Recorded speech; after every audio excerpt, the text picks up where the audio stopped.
Let's cross straight to Antalya, and our John Brain, who's been covering the G20 Summit, can join us live. John.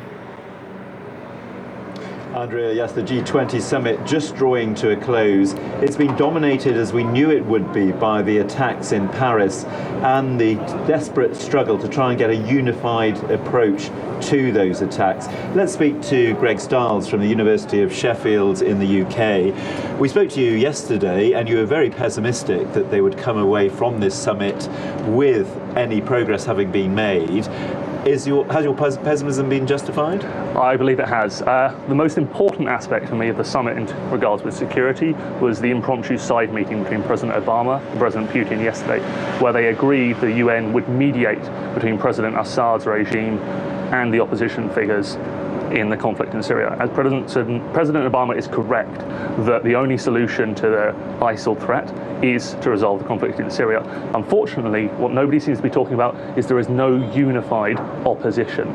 There are disparate groups, from self-proclaimed actors who are in exile to a multitude of militia groups, none of whom stand representing the majority of the Syrian people.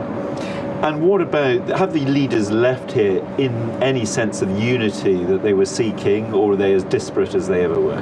They have, in some regards. The communique that came out in regards to terrorism and the attacks in Paris and Ankara in October, they are unified in their condemnation and in remembering the victims. However, as President Obama made clear in his press conference shortly ago, that the escalation of the conflict using either boots on the ground or further attacks is not the solution, whereas President Hollande has described France being at war and is escalating the crisis. So there is no unification among the leaders on that subject. Now, there were plenty of meetings in the weeks and months before this summit between various leaders and ministers to try and find a solution to Syria and terrorism and the rest of it. Are we just now in for another round of meetings? Quite possibly. Probably the most important aspect would be that side meeting, the fact that there is a communication now between President Obama and President Putin, which may lead to some progress. Only time will tell whether that is actually going to work. But it seems that Prime Minister Cameron and President Obama have been the ones to bend at this point in time to Putin's will.